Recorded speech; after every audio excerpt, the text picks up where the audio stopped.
Satelkar builders and developers Kankavli railway station लगत साकारत आहे समर्थ साई रेसिडेन्सी 6 मजली रेरा रजिस्टर इमारत। तुमच्या घराचं स्वप्न आम्ही पूर्ण करणार। साईट पत्ता समर्थनगर रेल्वे स्टेशन नजीक, तालुका कणकवली, जिल्हा सिंधुदुर्ग। एलसीबी सिंधुदुर्ग नगरी पोलीस ठाण्याच्या हद्दीत मोठी कार एलसीबीनं सिंधुदुर्ग पोलीस ठाण्याच्या हद्दीत मोठी कारवाई करत सुमारे 92 लाख रुपये किमतीची दुर्मिळ खवले, मांजराची खवलं, सांबराची शिंग तसेच 2 दुचाकी जप्त केल्या।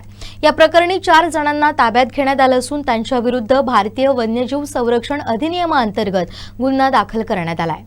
पोलिसांनी दिलेल्या माहितीनुसार रानबांबुळ इथं अणावकरवाडी परिसरात वन्यजीवांच्या अवयवांची बेकायदेशीर खरेदी विक्री होत असल्याची माहिती स्थानिक गुन्हे अन्वेषण शाखेला मिळाली होती। त्यानुसार 29 मे रोजी सकाळी 11:15च्या सुमारास सापळा रचून छापा टाकण्यात आला।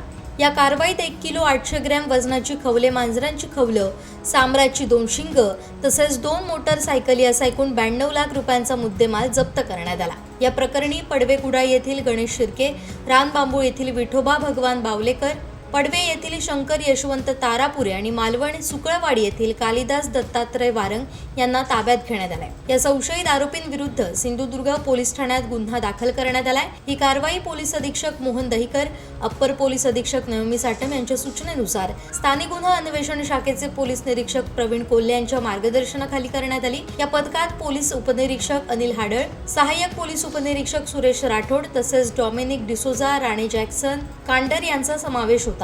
वन्यजीव अवयवांच्या बेकायदेशीर व्यापाराविरोधात जिल्ह्यातील ही अलीकडील वन्यजीवांच्या अवयवांच्या बेकायदेशीर व्यापाराविरोधात जिल्ह्यातील ही अलीकडच्या काळातील महत्त्वाची कारवाई मानली जाते।